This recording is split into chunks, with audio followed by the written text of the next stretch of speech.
Hello judicial service aspirants, judicial dream की model answer class में आप सभी का स्वागत है।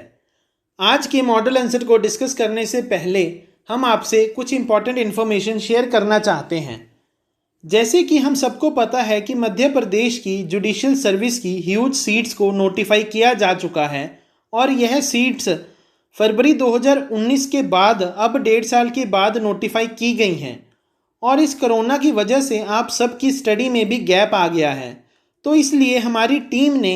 हर एक जुडिशियल सर्विस एस्पिरेंट की हेल्प के लिए और उनके एमपी एग्ज़ाम की प्रिपरेशन के लिए 13 सितंबर से हर एक सब्जेक्ट की टेस्ट सीरीज़ को लॉन्च करने का प्लान बनाया है और कल से हमारी टेस्ट सीरीज़ की शुरुआत होने जा रही है और हम कल तकरीबन 10 बजे के करीब अपना पहला मॉक टेस्ट जो कि आईपीसी का है उसको अपलोड करेंगे और इसकी जो भी इंफॉर्मेशन है वो हमारे ब्रोशर में दी हुई है और हमने उसका लिंक डिस्क्रिप्शन में छोड़ दिया है। अगर आपको हमारी टेस्ट सीरीज़ के रिगार्डिंग कोई भी डाउट है तो आप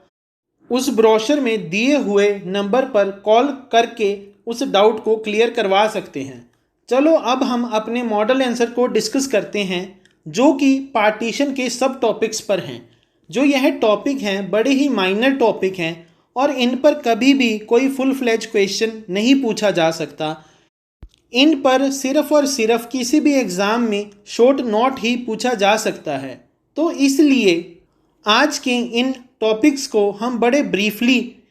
एक्सप्लेन करेंगे और समझेंगे कि इन पर हमने एक शॉर्ट आंसर कैसे लिखना है। जो हमारा पहला टॉपिक है वो है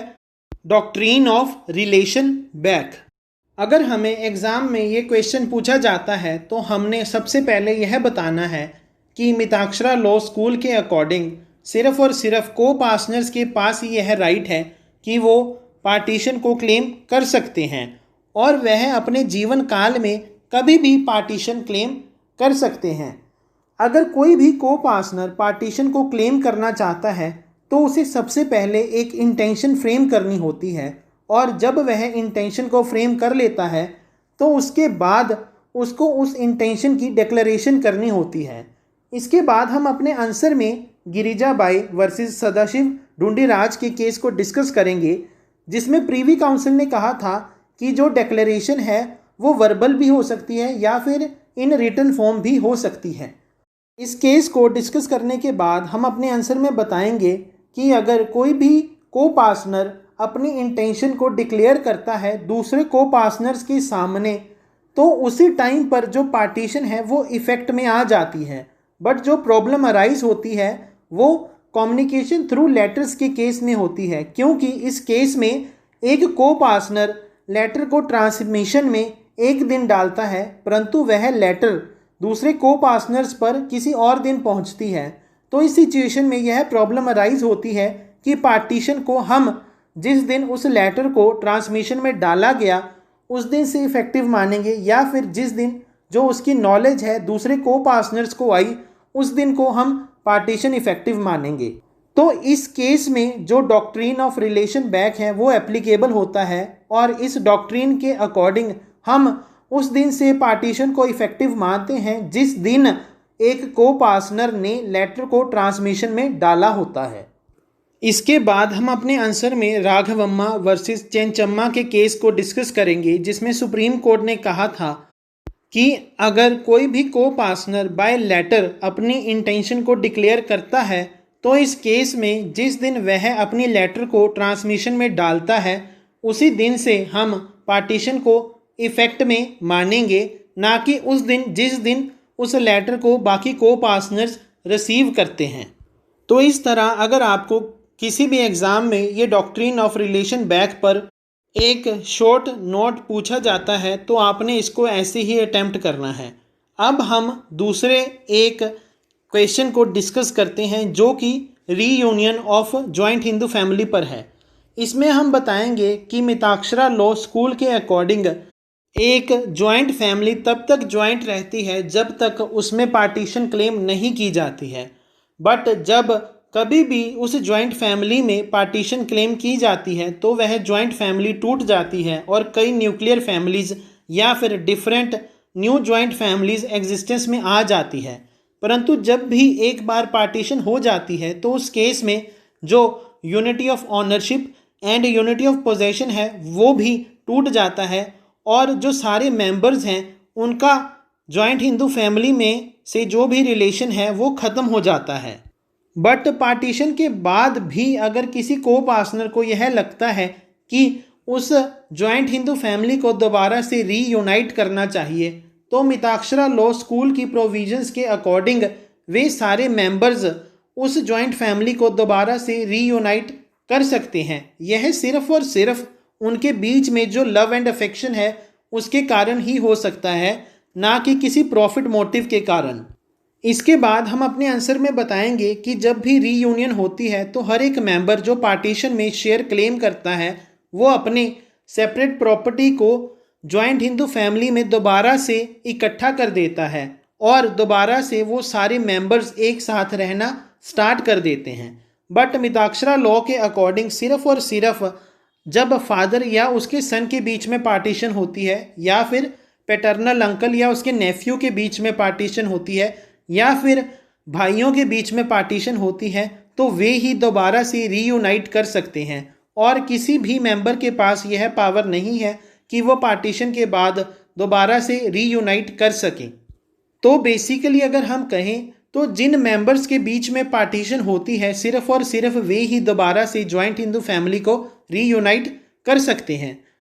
अगर किसी भी जॉइंट हिंदू फैमिली में पार्टीशन होता है तो यह बड़ा ही कम देखा जाता है कि बाद में कोई भी को पार्टनर यह कहता है कि उसको दोबारा से जॉइंट हिंदू फैमिली को रीयूनाइट करना है, तो यह बड़ा ही अनकॉमन है। इसीलिए रीयूनियन को प्रूव करना बड़ा ही मुश्किल है और जो भी को पार्टनर यह क्लेम करता है कि हमने जॉइंट हिंदू फैमिली को दोबारा से रीयूनाइट किया था तो उस पर बड़ा ही हैवी बर्डन ऑफ प्रूफ होता है। इसके बाद हम यह बताएंगे कि जो पार्टीशन है वो एक यूनिलेटरल एक्ट है, कोई भी एक को पार्टनर खड़ा होकर पार्टीशन को क्लेम कर सकता है। बट जो रीयूनियन है वो एक बायलेटरल एक्ट है क्योंकि इसमें सारे को पार्टनर्स यह एग्री करते हैं कि उन्होंने दोबारा जॉइंट हिंदू फैमिली को रीयूनाइट करना है। अगर किसी भी एग्ज़ाम में आपको इस पर क्वेश्चन पूछा जाता है तो आपने अपने आंसर को कुछ ऐसे ही फ्रेम करना है। अब हम नेक्स्ट टॉपिक पर बढ़ते हैं जो कि रीओपनिंग ऑफ पार्टीशन पर है। मिताक्षरा लॉ स्कूल के अकॉर्डिंग जब भी किसी जॉइंट हिंदू फैमिली में पार्टीशन हो जाती है तो वे इरिवोकेबल होती है, हम उसको तोड़ नहीं सकते हैं क्योंकि पार्टीशन में सभी मेंबर्स के शेयर को फिक्स कर दिया जाता है और इसमें सारे ही जो मेंबर हैं जिनका शेयर होता है वो अपने अपने शेयर का एक्सक्लूसिव पोजीशन ले लेते हैं। तो इसलिए जॉइंट हिंदू फैमिली में पार्टीशन के बाद उसको चैलेंज नहीं किया जा सकता है, परंतु यह एक जनरल रूल है। किसी एक्सेप्शनल केस में इसको चैलेंज किया जा सकता है और कोई भी को पार्टनर खड़ा होकर इसको रीओपन करवा सकता है। उसके लिए मिताक्षरा लॉ स्कूल में कई प्रोविजंस दी हैं, जैसे कि फ्रॉड के केस में जो एग्रीव्ड को पार्टनर है वो रीओपनिंग ऑफ पार्टीशन को क्लेम कर सकता है। और अगर कोई भी चाइल्ड अपनी माता के गर्भ में है तो उस केस में अगर पार्टीशन होती है और उसका फादर उसके लिए कोई भी शेयर को रिजर्व नहीं रखता है तो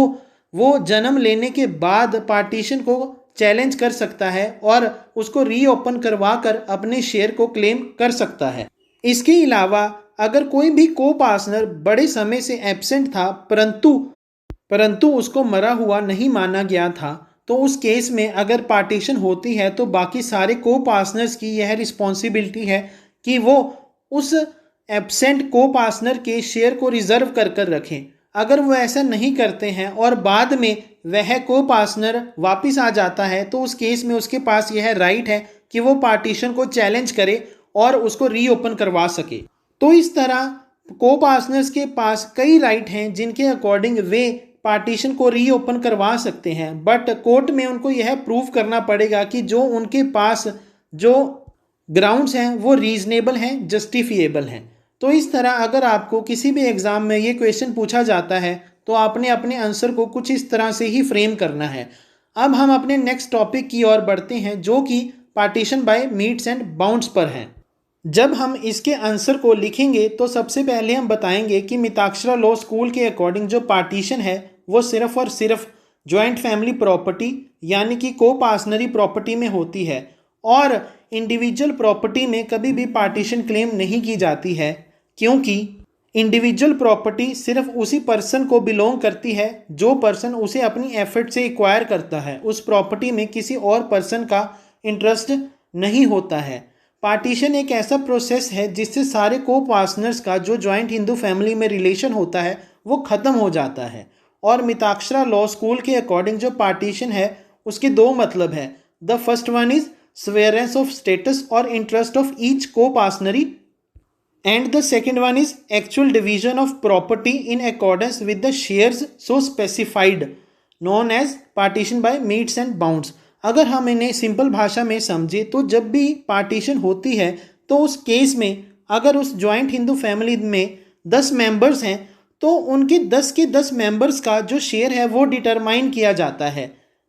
सपोज करो कि किसी भी फैमिली के पास 10 एकड़ जॉइंट फैमिली प्रॉपर्टी है और उस फैमिली में 10 ही मेंबर हैं, तो उस केस में हर एक मेंबर को 10 एकड़ जो लैंड है वो दे दी जाती है। यह तो स्वेरेंस ऑफ स्टेटस है। इससे जो हमें यह पता चल जाता है कि उस फैमिली में पार्टीशन हो गई है। परंतु जब उस जॉइंट हिंदू फैमिली में जो सारे को पार्टनर्स का रिलेशन था वो ख़त्म हो जाता है और उसके बाद वो अपनी अपनी प्रॉपर्टी का एक्सक्लूसिव पोजेशन ले लेते हैं और बाउंड्री खींच देते हैं कि यह प्रॉपर्टी सिर्फ मेरी ही है और वह प्रॉपर्टी सिर्फ आपकी ही है। दैट मीन्स जब एक्चुअल डिवीजन हो जाती है प्रॉपर्टी की उसे हम partition by metes and bounds कहते हैं। तो इसका मतलब partition by metes and bounds के बाद ही यानी कि एक्चुअल डिवीजन ऑफ प्रॉपर्टी के बाद ही पार्टीशन मानी जाती है। इससे पहले तो सिर्फ जो उनका रिलेशन था जॉइंट हिंदू फैमिली में वो ख़त्म होता है, परंतु वह एक साथ रहते हैं। But partition by metes and bounds में जब वो अपने अपने शेयर का एक्सक्लूसिव पोजीशन ले लेते हैं और वह अपने अपने रास्ते चल पड़ते हैं तो उस केस में एक्चुअल पार्टीशन होती है। परंतु दया भागा स्कूल में जब पार्टीशन होती है तो वो सिर्फ और सिर्फ partition by metes and bounds ही होती है, यानी कि वहाँ पर पहले ही बाउंड्रीज ड्रॉ कर कर एक्चुअल पार्टीशन कर दी जाती है। उसमें स्वेरेंस ऑफ स्टेटस और इंटरेस्ट ऑफ ईच को पार्टनरी नहीं होता है। तो इस तरह अगर आपको किसी भी एग्ज़ाम में ये क्वेश्चन पूछा जाता है तो आपने अपने आंसर को कुछ इस तरह से ही फ्रेम करना है। अगर आप इस आंसर की PDF चाहते हैं तो आप हमारे व्हाट्सएप या फिर हमारे टेलीग्राम ग्रुप को ज्वाइन कर सकते हैं। और अगर आपको इन टॉपिक्स पर MCQs की PDF चाहिए तो भी आप हमारे व्हाट्सएप या फिर हमारे टेलीग्राम ग्रुप को ज्वाइन कर सकते हैं। और अगर आपको हमारी कंसेप्ट क्लासेस समझ में आ रही हैं और आप इन्हें पसंद भी करते हैं तो आप हमारी हर एक वीडियो को शेयर करें और हमारे चैनल को सब्सक्राइब करें, फॉलो करें। और जो हमारी MPGS की टेस्ट सीरीज़ हैं उसको ज़रूर बाय करें, क्योंकि इन टेस्ट सीरीज़ में हम पूरे सब्जेक्ट का फुल ओवरव्यू देते हैं और जो हमारी टीम है वो दिन रात मेहनत कर कर सारे प्रीवियस ईयर एग्ज़ाम को एनालाइज करके उन क्वेश्चन को इन टेस्ट सीरीज़ में डालती है जिनके एग्ज़ाम में आने के चांसेस बहुत ज़्यादा हैं। इन टेस्ट सीरीज़ की जो भी इंफॉर्मेशन है वो हमने एक ब्रोशर में डाल दी है जिसका लिंक डिस्क्रिप्शन में है और उस ब्रोशर में हमारे कॉन्टैक्ट नंबर भी दिए हुए हैं। और अगर आपको हमारी टेस्ट सीरीज़ के रिगार्डिंग कोई भी डाउट है तो उसको सोल्व करने के लिए आप उन नंबर्स पर जब मर्जी कॉल कर सकते हैं। हमारा जो पहला IPC का टेस्ट है वो कल तकरीबन 10 बजे अपलोड कर दिया जाएगा। और जिन भी स्टूडेंट्स ने इस टेस्ट को बाय कर रखा है उनके लिए all the very best. Thank you.